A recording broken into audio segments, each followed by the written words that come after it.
Hello friends, Radhe Radhe and good morning. और आज हम स्टार्ट करने वाले हैं जीएस के नेक्स्ट 50 क्वेश्चनों को, यानी कि 7 दिसंबर की 3 और 4 शिफ्ट के जीएस के क्वेश्चन है ना। तो वीडियो को आप पूरा देखना। स्टार्ट करते हैं। क्वेश्चन नंबर 1 है आपका, in ancient times the area to the south of the Ganga was known as, यानी कि दक्षिण भारत में गंगा को प्राचीन समय में दक्षिण भारत में गंगा को किस नेम से जानते थे। तो किस नेम से जानते थे, तो इसका ऑप्शन होगा आपका यहाँ पे फोर्थ, यानी कि मगध नाम से जानते थे। किससे? मगध नाम से।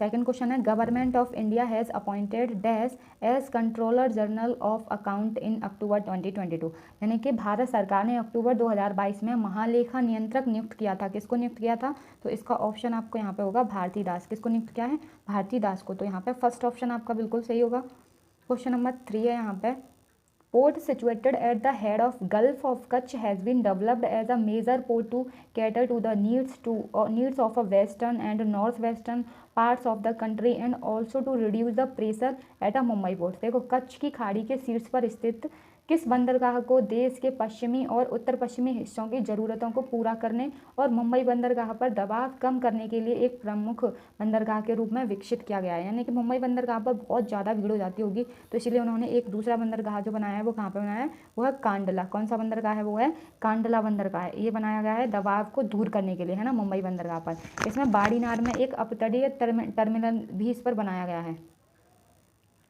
क्वेश्चन नंबर 4 है, who has been sign on an as brand ambassador of lubricant manufacture Gulf Oil India in October 2022, 2022 में, है ना, अक्टूबर 2022 में स्नेहक निर्माता गल्फ ऑयल इंडिया के ब्रांड एम्बेसडर के रूप में किसको साइन किया गया था? तो यहाँ पे आपका किया गया है स्मृति मंधाना। किसको? स्मृति मंधाना। ये हमारी कौन है? इंडियन क्रिकेट टीम में क्रिकेटर है स्मृति मंधाना। क्वेश्चन नंबर 5 है, तापमान की कम वार्षिक सीमा और उच्च वार्षिक सीमा की क्या विशेषता होती है? Low annual range of temperature and high annual rainfall are characteristics of. तो क्या विशेषता होती है? तो इसका ऑप्शन आपका यहाँ पे होगा ट्रॉपिकल ह्यूमिड क्लाइमेट, यानी कि उष्णकटिबंधीय आर्द्र जलवायु। क्या होती है? उष्णकटिबंधीय आर्द्र जलवायु। तो इसका ऑप्शन फर्स्ट ऑप्शन जो है वो सही है। क्वेश्चन नंबर 6 है, which of the following Chola ruler built a temple for goddess Nishumbha Sudani, है ना, यानी कि निम्नलिखित में से किस चोल शासक ने निशुम्भ शूदनी देवी एक मंदिर बनवाया था? तो किस शासक ने बनवाया था? तो इसका ऑप्शन आपका सही होगा थर्ड, विजयालय ने। किसने बनवाया? विजयालय। देखो, राज राजा फर्स्ट थे ना, वो सबसे शक्तिशाली शासक रहे थे चोल वंश के, और जो राज राजा थे उनके पुत्र थे कौन थे? राजेंद्र प्रथम। कौन थे? राजेंद्र प्रथम थे। क्वेश्चन नंबर 7 है, वॉरेन हेस्टिंग्स किस वर्ष भारत के पहले गवर्नर जनरल बने? Warren Hastings become the first governor general of India in which year? तो कब बने थे? तो वो बने थे आपके यहाँ पे 1773 में बने थे। कब बने थे? 1773। तो सेकंड ऑप्शन सही होगा। क्वेश्चन नंबर 8 है, which of the following bills can be initiated only in Lok Sabha? निम्नलिखित में से कौन सा विधेयक केवल लोकसभा में पेश किया जा सकता है? तो वो है केवल धन विधेयक। धन विधेयक को हम प्रेसिडेंट की सुझाव पर लोकसभा में पेश कर सकते हैं। क्वेश्चन नंबर 9 होगा, which of the following are food preservative? तो फूड प्रिजर्वेटिव यानी कि खाद्य परिरक्षक हैं, इनमें से कौन होगा? तो इसमें से होगा आपका नमक, सोडियम नाइट्रेट, है ना, और स्पाइसीज एंड वाइंगर। तो मसाले वगैरह होते हैं, नमक वगैरह, जो आपके क्या होंगे यहाँ पे? खाद्य परिरक्षक।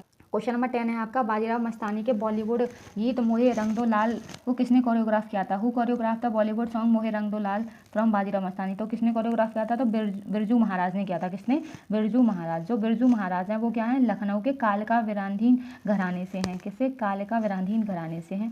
देखो, जो 2016 में दीपिका पादुकोण के प्रदर्शन पर उन्हें 2016 में एक सर्वश्रेष्ठ नृत्य कोरियोग्राफर के फिल्म फेयर अवार्ड से भी सम्मानित किया गया था। मैंने इस क्वेश्चन को जब पढ़ा था तब मैंने इसके बारे में सर्च किया। मैंने तो मूवी नहीं देखी, आपने तो देखी होगी, आपको पता होगा। तो कोरियोग्राफ आपको पता चल गई कौन थे? तो वो थे बिरजू महाराज थे।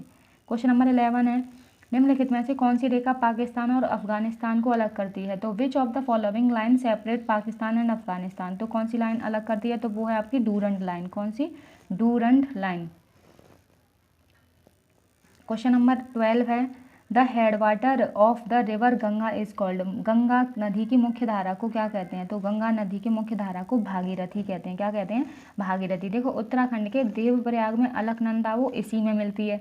जो गंगा नदी है ना, वो क्या होती है? पर्वतों को छोड़कर हरिद्वार के मैदानी भागों में प्रवेश करती है ना। उसकी कुछ सहायक नदियाँ हैं जैसे यमुना, घाघरा, गंडक, कोसी, ये हिमालय से गंगा में मिलती हैं। किसमें? गंगा में। क्वेश्चन नंबर 13 है, Who among the following was confirmed with the Padam Shri Award 2021 for populating folk dance in a rural Karnataka, Tamil Nadu and Andhra Pradesh?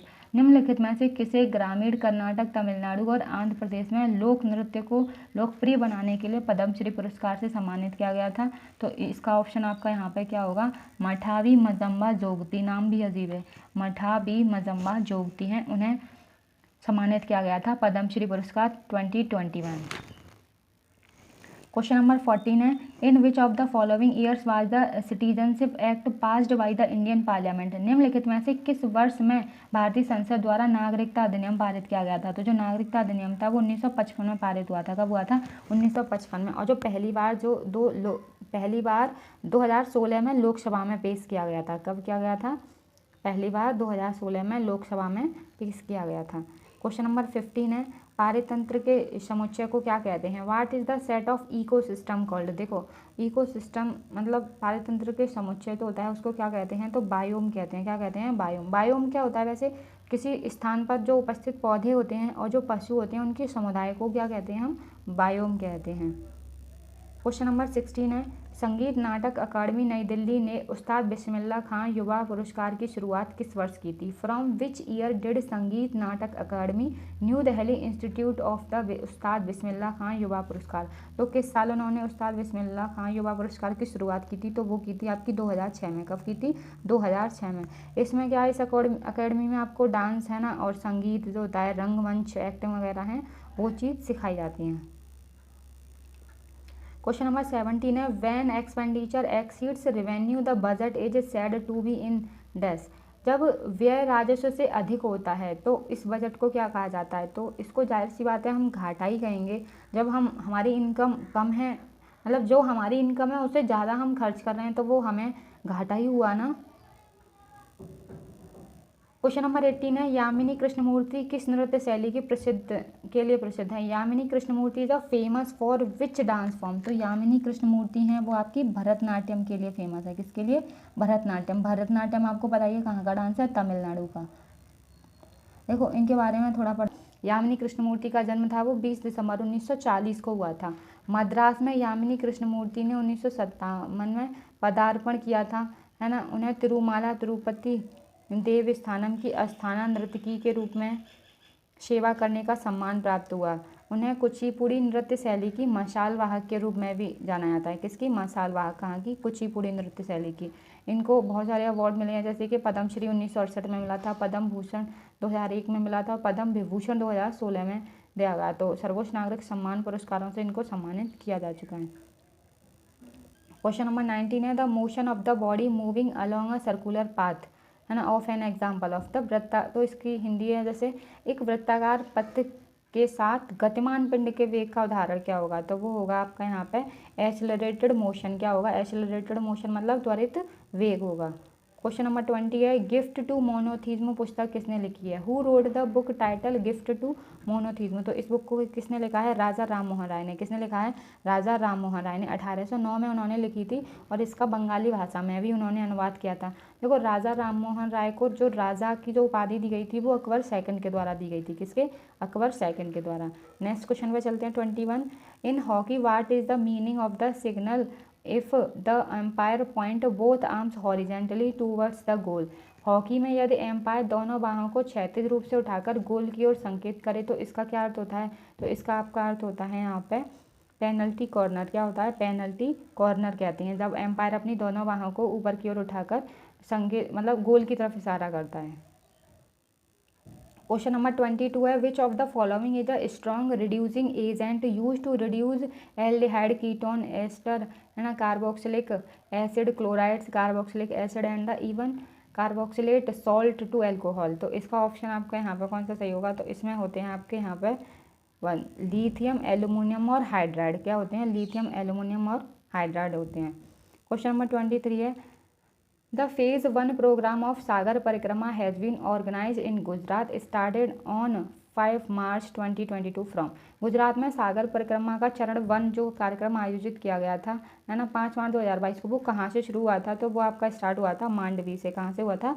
Mandvi, यानी कि फर्स्ट, वो सेकंड ऑप्शन आपका यहाँ पर सही होगा। क्वेश्चन नंबर 24 है, भारतीय कृषि अनुसंधान परिषद का हेडक्वार्टर कहाँ पर है ना, यानी कि Indian council of agriculture research institute, उसका हेडक्वार्टर है वो कहाँ पर है आपका, तो इसका हेडक्वार्टर है वो है नई दिल्ली में। कहाँ पर है, नई दिल्ली, तो सेकंड ऑप्शन सही होगा।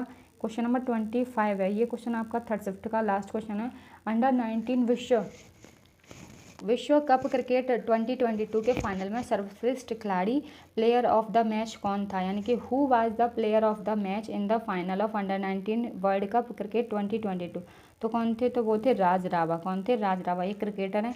और इनके जन्म की बात करें तो 12 नवंबर 2002 में इनका जन्म हुआ था। कब हुआ था, 12 नवंबर 2002 में। अब हम नेक्स्ट शिफ्ट के करने वाले हैं, फोर्थ शिफ्ट के। नेक्स्ट 25 क्वेश्चन करते हैं, तो अभी बने रहना। देखो वैसे हिस्ट्री है ना, थोड़ी किसी किसी को बोरिंग लगती है, लेकिन वो बोरिंग है नहीं अगर इंटरेस्ट के साथ पढ़ी जाए तो। हिस्ट्री में तो और ज़्यादा ही मज़ा आता है, इतनी डीपली हम चले जाते हैं, किसी भी चीज़ को इतना मतलब सर्च करते हैं कि हमें ऐसा लगता है कि काश उस टाइम पे हम भी होते। जैसे मान लो इंडस वैली है ना, आपने वो पढ़ी होगी, तो आपको ऐसा लगता होगा ना कि काश हम भी होते उस टाइम पे, तो टाइम मशीन अगर होती तो हम उस टाइम में जाके देख पाते कि वो लोग कैसे रहते थे, क्या करते थे। मतलब बहुत सारी चीज़ें हमको ऐसा लगती हैं कि हमें उस टाइम पे होना चाहिए था जब ये सब हुआ था, फर्स्ट वर्ल्ड वॉर हुआ तब हम होते तो क्या करते।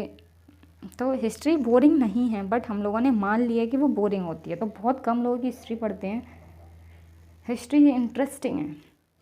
फर्स्ट क्वेश्चन पढ़ते हैं हम, chemical formula of a bleaching powder. देखो ब्लीचिंग पाउडर यानी कि विरंजक चूर्ण का जो रासायनिक फार्मूला होता है वो क्या होता है, तो इनमें से मुझे कोई ऑप्शन सही नहीं लग रहा, तो इसका ऑप्शन वो होता है फार्मूला CaOCl2। क्या होता है, CaOCl2 होता है, तो मैं इसको काट दे रही हूँ, तो इसकी जगह पे आप इसे कर लेना। CaOCl2 है वो आपका ब्लीचिंग पाउडर का फार्मूला होता है। इसे हम कहते हैं कैल्शियम हाइपोक्लोराइड। क्या कहते हैं, कैल्शियम हाइपोक्लोराइड, कैल्शियम हाइपोक्लोराइड। इसमें से सबसे ज़्यादा जो गंध है ना वो क्लोरीन की आती है, तो क्योंकि क्लोरीन के 2 अणु हैं, क्लोरीन की आती है। क्वेश्चन नंबर 2 है, the official count of population at a given point in time is called, यानी कि निश्चित समयांचल पर की जाने वाली जनसंख्या की आधिकारिक गणना को क्या कहा जाता है, तो उसको हम क्या कहते हैं, तो उसको कहते हैं सेंसस, यानी कि जनगणना कहते हैं। क्या कहते हैं, जनगणना। समय समय पर यानी कि जनसंख्या की जो आधिकारिक गणना की जाती है उसको जनगणना कहा जाता है। क्वेश्चन नंबर 3 है आपका, dash was confirm with the officer de la legion d honneur France highest civilian award in 2009, यानी कि 2009 में फ्रांस के सर्वोच्च नागरिक पुरस्कार सेविलियर डे ला लीजियन डी हॉन्यूर से सम्मानित किया गया था। तो किसको सम्मानित किया गया था, तो यहाँ पे ऑप्शन आपका यहाँ पे होगा लता मंगेशकर। क्या होगा, फोर्थ ऑप्शन सही होगा, लता मंगेशकर। क्वेश्चन नंबर 4 है, पैगंबर मोहम्मद का जन्मदिन डैश के नाम से भी मनाया जाता है। तो पैगंबर मोहम्मद का जो जन्मदिन है वो किस नाम से मनाते हैं, तो मीलाद उन नबी के नाम से। किससे, मीलाद उन नबी के नाम से जानते हैं। देखो पहली बार इनका जो जन्मदिन था वो मिस्र में मनाया गया था। कहाँ पे, मिस्र में। और ये जो थे इनका जन्म कहाँ पे हुआ था, मक्का में हुआ था। इन्हें इस्लाम धर्म के संस्थापक कहे जाते हैं। कौन, मोहम्मद जो हैं वो इस्लाम धर्म के संस्थापक कहे जाते हैं। और देखो यहाँ पे कुछ फेस्टिवल हैं, ईद उल फितर, ईद उल अजहा, रमज़ान, ये इस्लाम धर्म के क्या हैं, फेस्टिवल हैं जो वो उन्हें सेलिब्रेट करते हैं। 5 क्वेश्चन है, लौंग एक डैश सूचक है, clove is and dash indicator. तो जो लौंग है वो किस चीज़ का सूचक है, तो वो होगा यहाँ पे ऑल फैक्ट्री, मतलब होता है घ्राणीय, यानी कि गंध संबंधी। क्या है, गंध संबंधी। देखो इसके बारे में थोड़ा पढ़ लेते हैं हम। यहाँ पे दिया है, यानी कि घ्राण संबंधी उपकला। मनुष्य में घ्राण संबंधी गंध का पता लगाती है। क्या होती है, जो गंध संबंधी है वो पता लगाती है। घ्राण ग्राही प्रोटीन होते हैं जो नाक गुहा के पीछे क्लस्टर के रूप में मौजूद होते हैं। देखो यहाँ पे आपको ये दिख रहा होगा, ये होता है, ये है ना, क्लस्टर के रूप में मौजूद होते हैं और गंध के अणुओं से बातचीत करते हैं। जब जैसे ही हमें खुशबू या बदबू आती है, सूंघते हैं ना किसी भी चीज़ को हम, तो फिर वो हमें इसके कांटेक्ट में आती है, वो जो हवा हम ले रहे हैं उस टाइम पे, तो इससे हमें पता चल जाता है कि वो बदबू आ रही है कि खुशबू आ रही है। गंध का अंग नाक गुहा की छत पर स्थित होता है, स्यूडो स्ट्रेटिफाइड, है ना, एपिथेलिज्म कहते हैं इसको, उसमें स्थित होता है। ये एक पीले रंग का पैच होता है। क्या होता है, पीले रंग का पैच होता है। नाक गुहा में प्रवेश करने वाली हवा को श्वसन मार्ग में प्रवेश करने से पहले ग्राही को उत्तेजित करने के लिए एक हेयर पिन मोड़ देना चाहिए। देखो जब जैसे हम हवा लेते हैं मुंह से, तो वो जैसे अंदर जाती है तो इस तरीके से थोड़ा मुड़ जाती है, वो जैसे हेयर पिन की तरह, मतलब इसमें जाएगी तब वो यहाँ से मुड़ेगी, तो हमें पता चलेगा कि वो सही आवाज़ आ रही है या ख़राब जा रही है। तो फिर जैसे हमें लगता है बदबू आ रही है तो हम बंद कर लेते हैं अपने मुँह को, है ना, अच्छी जा रही है फिर तो जाती है। यही कारण है कि सूंघने जो ग्रहण संबंधी उपकला में बेहतर ढंग से अधिक हवा खींचता है, गंध की भावना तेज करता है। मतलब उतनी हमें ज़्यादा हवा लेंगे तो उतनी ज़्यादा वो आती है गंध। जैकवशन का अंग है, जैसे जैकवशन का अंग का उचित शारीरिक नाम क्या है? वोम रोनसाल अंग है। क्या है? वोम रोनसाल अंग है, जो एक पूरक ग्रहण इंद्रिय अंग है। इंद्रिय अंग मतलब है कि यानी कि जैसे हमारे 5 ऑर्गन हो गए हैं ना, जो आँख नाक कान ये सब चीज़ें, तो ऐसे ही वो हमारा होता है। उससे हमें पता चल जाता है, हमारे माइंड को वो इंडिकेट कर देता है कि ये चीज़ है, ये चीज़ है, हमें ये वाली हवा लेनी चाहिए या नहीं।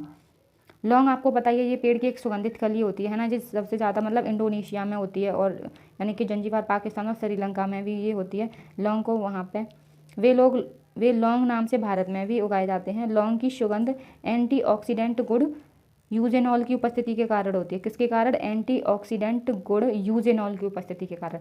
लौंग का यूज़ आपने देखा होगा ना, जब हमें जुकाम वगैरह हो जाता है तब हम इसका यूज़ करते हैं लौंग का, है ना, सही हो जाता है। क्वेश्चन अगला पढ़ते हैं हम। 6 क्वेश्चन है, what is the purpose of the licensing policy in India?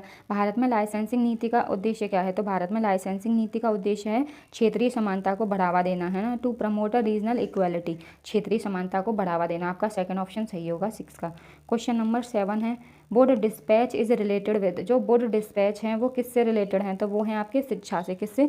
शिक्षा से। देखो बोर्ड डिस्पैच है ना, वो भारत के सचिव रह चुके हैं। कौन? भारत के सचिव। 1854 में लॉर्ड डलहौजी को एक डिस्पैच भेजा, है ना, और उन्होंने सुझाव दिया था कि प्राथमिक विद्यालयों को स्थानीय भाषाओं को अपनाना चाहिए। इसीलिए भारत में बोर्ड डिस्पैच को भारत में अंग्रेजी शिक्षा का मैग्ना कार्टा कहा जाता है। अंग्रेजी शिक्षा का मैग्ना कार्टा किसे कहा जाता है इंडिया में? तो वो कहा जाता है बोर्ड डिस्पैच को। किसको? बोर्ड डिस्पैच को कहा जाता है। क्वेश्चन नंबर 8 है, when did the Indian independence act receive the British royal assent? भारतीय स्वतंत्रता अधिनियम को ब्रिटिश शाही स्वीकृति कब मिली थी? तो कब मिली थी? इसका ऑप्शन आपका होगा जुलाई 1947 को। तो कब मिली थी? जुलाई 1947 को। इसके तहत क्या हुआ था? भारत और पाकिस्तान थे वो 2 स्वतंत्र क्षेत्रों में उनको विभाजित किया गया। क्वेश्चन नंबर 9 है, every law enacted by the government has to be in conformity with the, यानी कि सरकार द्वारा अधिनियमित प्रत्येक कानून जो है वो किस से रिलेटेड है? तो वो है आपका संविधान। क्या है? कॉन्स्टिट्यूशन है, तो हमारे संविधान से रिलेटेड है। देखो संविधान के बारे में पढ़ लेते हैं। आपको बताइए हमारे भारत का जो संविधान है वो लिखित संविधान है ना। देखो इंडिया जिसे भारत के नाम से जानते हैं, है ना, वो क्या है? राज्यों का एक संघ है। ये हमारे भाग 1 में ही कहा गया है, राज्यों का एक संघ। यह सरकार की संसदीय प्रणाली के साथ एक संप्रभु, समाजवादी, धर्मनिरपेक्ष और लोकतांत्रिक मतलब गणराज्य भी है ना, और गणतंत्र भारत के संविधान के संदर्भ में शासित है। जैसे 26 नवंबर 1949 को संविधान सभा द्वारा अपनाया गया था, और 26 जनवरी 1950 को हमारा संविधान था वो लागू हुआ था। देखो 26 जनवरी 1949 को संविधान सभा ने अपनाया था, इसीलिए हम संविधान दिवस भी 26 नवंबर को मनाते हैं। कब मनाते हैं? 26 नवंबर को मनाते हैं। संविधान सरकार को एक संसदीय रूप प्रदान करता है जो कुछ एकात्मक सुविधाओं के साथ संरचना में संघीय है। संघ की कार्यपालिका का संवैधानिक प्रमुख कौन होता है? तो वो होता है आपका राष्ट्रपति होता है। हमारी प्रस्तावना में गणतंत्र शब्द लिखा हुआ है। क्या है? गणतंत्र। इस गणतंत्र शब्द इंगित करता है कि भारत एक निर्वाचित प्रमुख है जिसे राष्ट्रपति कहा जाता है। क्या कहा जाता है? भारत का एक निर्वाचित प्रमुख है जिसे क्या कहते हैं? राष्ट्रपति कहते हैं। भारत का संविधान गणतांत्रिक है क्योंकि इसमें कोई वंशानुगत तत्व नहीं है। देखो हमारा जो संविधान है वो क्या है? एक गणतांत्रिक है, मतलब इसमें कोई वंश के अकॉर्डिंग कुछ भी नहीं होता है ना प्रेसिडेंट वंश के अकॉर्डिंग बनते, ना पीएम बनते, ना सीएम बनते, सब कुछ जनता द्वारा ही होते हैं। इस ब्रैकेट में जो चीज़ दी गई है उसमें बस ये बताया गया है कि जो हमारा जब संविधान बना था तो जो मौलिक कर्तव्य थे उस टाइम पे शामिल नहीं थे 1950 में, है ना, लेकिन जब हमारा 42वां संविधान संशोधन हुआ था 1976 में, तब हमारे मौलिक कर्तव्यों को जोड़ा गया था। और 86वां संविधान संशोधन जो 2002 में हुआ उस समय हमने 11वां जो मौलिक कर्तव्य था वो संविधान में जोड़ा था। और जो मौलिक कर्तव्य हैं वो हमने भाग 4 में रखे हैं, आर्टिकल 51A में। किसमें? 51A में मौलिक अधिकारों का एक अविच्छेद अंग भी हैं। तो बस मौलिक कर्तव्य हमने जब संविधान लागू किया 1950 में तब उसमें नहीं थे। ठीक है, तो हमारे मौलिक कर्तव्य कितने हैं? तो 11 हैं। क्वेश्चन नंबर 10 है, which of the following function of the government budget is associated with distribution of income? तो इसका जैसे मतलब इस क्वेश्चन का मतलब आंसर होगा सरकारी बजट का कौन सा कार्य उपाय के वितरण से संबंधित है? तो उपाय के वितरण से कौन सा कार्य संबंधित है? तो देखो एलोकेशन होता है, इसका मतलब होता है आवंटन करना। क्या होता है? आवंटन समारोह। और रेडिस्ट्रीब्यूशन फंक्शन का मतलब होता है पुनर्वितरण। तो हमारा कौन सा सही होगा? ओनली 2, केवल दूसरा जो है वो सही होगा, यानी कि रेडिस्ट्रीब्यूशन फंक्शन जो है वो हमारे आय के वितरण का कार्य होता है। क्वेश्चन नंबर 11 है which Indian music director was awarded Japan's, है ना, Japan's Fukuoka prize 2016 for his outstanding contribution in creating, preserving and showcasing south Asian traditional fusion music. दक्षिण एशियाई पारंपरिक फ्यूजन संगीत को बनाने, संरक्षित करने और प्रदर्शित करने में उनके उत्कृष्ट योगदान के लिए किस भारतीय संगीत निर्देशक को जापान के फुकुओका पुरस्कार 2016 से सम्मानित किया गया था? तो जापान के फुकुओका पुरस्कार से सम्मानित किया गया AR रहमान को। किसको किया गया? AR रहमान को। फोर्थ ऑप्शन इसका सही होगा। क्वेश्चन नंबर 12 है which of the following countries was the host of the ICC men's T20 world cup 2021? निम्नलिखित में से कौन सा देश ICC पुरुष T20 विश्व कप 2021 के मेजबान थे? तो कौन कौन से देश थे? तो वो थे आपके यहाँ पे संयुक्त अरब अमीरात और ओमान थे। कौन थे? संयुक्त अरब अमीरात और ओमान। देखो इसमें जब फाइनल मैच हुआ था तो ऑस्ट्रेलिया और न्यूजीलैंड के बीच हुआ था, लेकिन जीता कौन था? तो ऑस्ट्रेलिया जीती थी। ICC जो है उसका हेडक्वार्टर कहाँ पर है? दुबई में। और दुबई पता ही आपको UAE में, जहाँ पे आपको पता ही है हमारी वर्ल्ड हाईएस्ट बिल्डिंग बनी हुई है बुर्ज खलीफा। फोटोज़ में तो देखा होगा आपने, वैसे नहीं देखा है ना, बुर्ज खलीफा। ICC की फुल फॉर्म क्या होती है? Imperial cricket conference. क्या होती है? Imperial cricket conference. Question number 13 है which of the following is potash alum? निम्नलिखित में से कौन सा पोटास फिटकरी है? तो इसमें फिटकरी का फॉर्मूला आपको बताना है। तो फिटकरी का फॉर्मूला आपको याद है ना, फिटकरी तो यूज़ कर लेते होंगे। फिटकरी का फॉर्मूला होता है आपका K2SO4 Al2SO4 का SO4 का होल थ्राइस 24H2O। तो फोर्थ ऑप्शन सही होगा। पता है ये क्वेश्चन है ना मुझे 10th क्लास में याद हुआ था, क्योंकि हमारे सर थे ना वो हम ज़्यादातर इसी फॉर्मूले को पूछते थे और पिटाई लगाते थे जब नहीं आता किसी को। और ये बड़ा था तो बहुत ऐसे हम भूल भी जाते थे, पर जब से हमें ऐसा याद हुआ है कि अब तक नहीं भूल पाए हैं, ना भूल पाएंगे। तो फिटकरी का आप भी याद कर लेना K2SO4 Al2SO4 का होल थ्राइस 24H2O। ये एक मतलब एक लेस ही आ जाती है ना एक, तो उस तरीके से ये याद हो गया है हमें K2SO4 Al2SO4 का होल थ्राइस 24H2O। 14 क्वेश्चन है आपका यहाँ पे who among the following became one of the deputy chief minister 2022? निम्नलिखित में से कौन मार्च 2022 में बने उत्तर प्रदेश के उप मुख्यमंत्रियों में से एक हैं? तो उत्तर प्रदेश के उप मुख्यमंत्री कौन बने हैं? तो वो हैं ब्रजेश पाठक। कौन बने हैं? ब्रजेश पाठक बने। 14वें उपराष्ट्रपति कौन चुने गए हैं? Who has been elected the 14th vice president of India? तो कौन चुने गए हैं? तो इसका ऑप्शन आपका सही होगा यहाँ पे जगदीश धनखड़। कौन चुने हैं? तो ये ऑप्शन आपका क्या है? जगदीश धनखड़ जो हैं वो भारत के 14वें उपराष्ट्रपति चुने गए थे। ये पश्चिम बंगाल के क्या थे? राज्यपाल थे। क्वेश्चन नंबर 16 है which of the following is the characteristics of the sedimentary rocks? निम्नलिखित में से कौन सी अवसादी चट्टान की विशेषता है? तो अवसादी चट्टान की विशेषता होती है यहाँ पे लिथिफिकेशन। क्या होती है? लिथिफिकेशन। ये क्रिया होती है जिसके द्वारा ही अवसादी चट्टानों का निर्माण होता है, शिली भवन कहते हैं हिंदी में। क्वेश्चन नंबर 17 है which of the following is a tree found in mountain vegetation? निम्नलिखित में से कौन सा पर्वतीय वनस्पति में पाया जाने वाला वृक्ष है? तो कौन सा वृक्ष है? तो वो है चीड़ का वृक्ष। कौन सा है? चीड़। ये आपने देखे होंगे ना, मतलब पर्वतीय स्थानों पर बहुत ज़्यादा ऊंचे ऊंचे होते हैं। ये उत्तराखंड में जब हम गए थे तो वहाँ पर बहुत हाइट में ये पेड़ थे, चीड़ के पेड़। तो ये इतने ऊंचे होते हैं, इनकी यानी कि हाइट जो है 1500 से यानी कि 3000 मीटर की ऊंचाई पर तो ये स्थित होते हैं। पर्वतीय शीतोष्ण जो वन होते हैं ना वहाँ पर पाए जाते हैं। और जो चीड़ के जो पेड़ होते हैं वो वायु प्रदूषण को कम करते हैं। क्या करते हैं? वायु प्रदूषण को कम करते हैं। क्वेश्चन नंबर 18 है Rajiv Kumar assumed charge as the chief election commissioner of India in May 2022? यानी कि राजीव कुमार जो हैं उन्हें मुख्य चुनाव आयुक्त के रूप में मई 2022 में पदभार ग्रहण किया है। तो कौन से नंबर के वो बने हैं चीफ आयुक्त, मतलब चुनाव आयुक्त? तो वो बने हैं आपके 25वें मुख्य चुनाव आयुक्त बने हैं राजीव कुमार। कब बने हैं? मई 2022 में। कौन बने हैं? राजीव कुमार। कौन से नंबर के? 25वें। क्वेश्चन नंबर है आपका 19, है ना। घोड़ो केशव कर्वे एक प्रख्यात भारतीय थे जिन्होंने डैश मुख्य चुनाव आयुक्त के रूप में पदभार ग्रहण किया। घोड़ो Keshav Karve was an eminent Indian who champion the cause of? तो किसके रूप में उन्होंने पदभार ग्रहण किया है? तो महिला शिक्षा के प्रसार के, है ना, spread of women education, spread of women education. Fourth option सही होगा। क्वेश्चन नंबर 20 है who has taken charge as India's new foreign secretary in May 2022? मई 2022 में भारत के नए विदेश सचिव के रूप में किसने कार्यभार मतलब संभाला है? तो किसने संभाला है? विनय मोहन क्वात्रा ने। किसने? विनय मोहन क्वात्रा। फर्स्ट ऑप्शन सही होगा। क्वेश्चन नंबर 21 है आपका in which state is the festival of Gudi Padwa specially celebrated? Gudi Padwa का त्यौहार किस राज्य में विशेष रूप से मनाया जाता है? तो इसका ऑप्शन आपका होगा महाराष्ट्र। यानी कि गुड़ी पड़वा जो है आपका फेस्टिवल वो महाराष्ट्र में मनाते हैं। क्यों मनाते हैं? फसल के मौसम की शुरुआत करता है ये त्यौहार। फसल के मौसम की शुरुआत। क्वेश्चन नंबर है आपका 22। Which of the following region was the capital of Chalukya, यानी कि निम्नलिखित में से कौन सा क्षेत्र चालुक्यों की राजधानी थी। तो चालुक्यों की राजधानी कौन सा क्षेत्र थी, तो वो था आपका एहोल। क्या था, एहोल। देखो कर्नाटक राज्य में ये एहोल जो है वो अपनी वास्तुकला के संरक्षक के रूप में जाना जाता है, और जो चालुक्यों की ये फर्स्ट राजधानी बना था एहोल। 543 में यहाँ पे फिर पुलकेशन फर्स्ट आए, उन्होंने इसका नाम बदलकर बादामी कर दिया। क्या कर दिया, बादामी। क्वेश्चन नंबर 23 है which of the following sports was initially known as Poona, निम्नलिखित में से किस खेल को पहले पूना के नेम से जाना जाता था। तो पहले पूना के नेम से बैडमिंटन को जानते थे। किससे, बैडमिंटन। देखो बैडमिंटन खेल है ना जो पूना से ही, मतलब पूना में उत्पन्न हुआ था, मतलब वहीं से स्टार्टिंग हुई थी, तो इसीलिए पूना के नाम से इस गेम को जानते थे। इसीलिए इसे पूना के सैन्यनगर के नाम से भी जाना जाता था।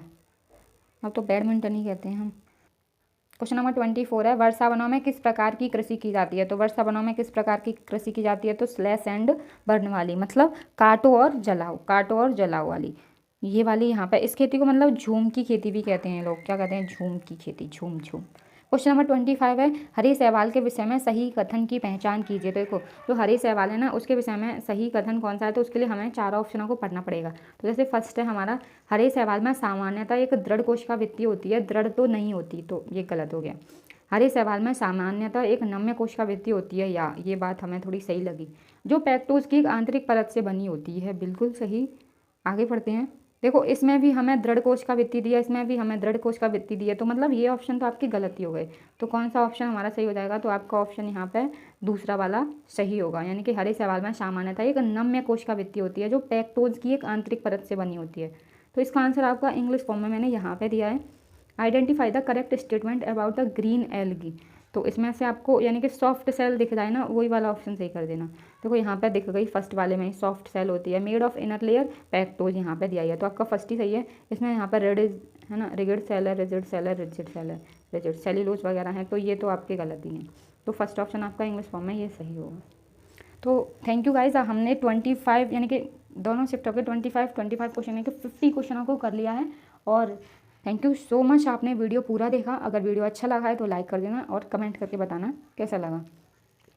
और आप में से कुछ लोग कह रहे थे कि दिल्ली पुलिस की जीएस स्टार्ट करवाओ, है ना, CHSL की, तो मैंने सोचा है कि 1-2 दिन में मैं स्टार्ट कर दूँगी। मैंने दिल्ली पुलिस के एग्ज़ाम्स मैंने कुछ कलेक्ट कर लिए हैं, तो उसके क्वेश्चनों को अब मैं बना लूँगी आज, है ना। तो कल शायद मैं दिल्ली पुलिस की भी एक वीडियो एक्स्ट्रा डाल दूँगी। और आपकी CGL की तो चली रही है, कुछ दिन में आपकी CGL की कंप्लीट होने वाले हैं, है ना। तो यानी कि हमने 7 दिसंबर तक की कर लिए, 8, 9, 10, 11, 12, 13, 6 हमारे वो बचे हैं। लेकिन शिफ्ट वीडियोस तो हमारी बहुत हो गई ना, हम 2 शिफ्ट के क्वेश्चन एक वीडियो में लेते हैं।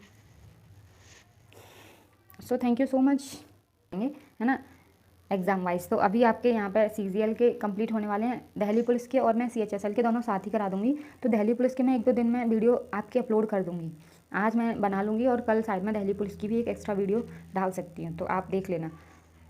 मुझे मन तो करता है कि मैं भी मतलब iPad का यूज़ करके बताऊं, पर मेरे पास iPad नहीं है, इसलिए मैं मैथ और रीजनिंग तो बता ही नहीं पाती, ना ही इंग्लिश बता पाती। तो ओनली मैं बोल कर बता पाती हूँ ऑडियो फॉर्म में। तो यही है GS के क्वेश्चन है और कंप्यूटर के क्वेश्चन जो मैं बता सकती हूँ, है ना। और कुछ वीडियोज़ मैं टॉपिक वाइज भी लेके आ रही हूँ, तो आप उन वीडियोज़ को देखना, है ना। उसमें कंप्लीट मैंने मतलब बताया है, मैंने बना ली है, बस मुझे अपलोड करनी है।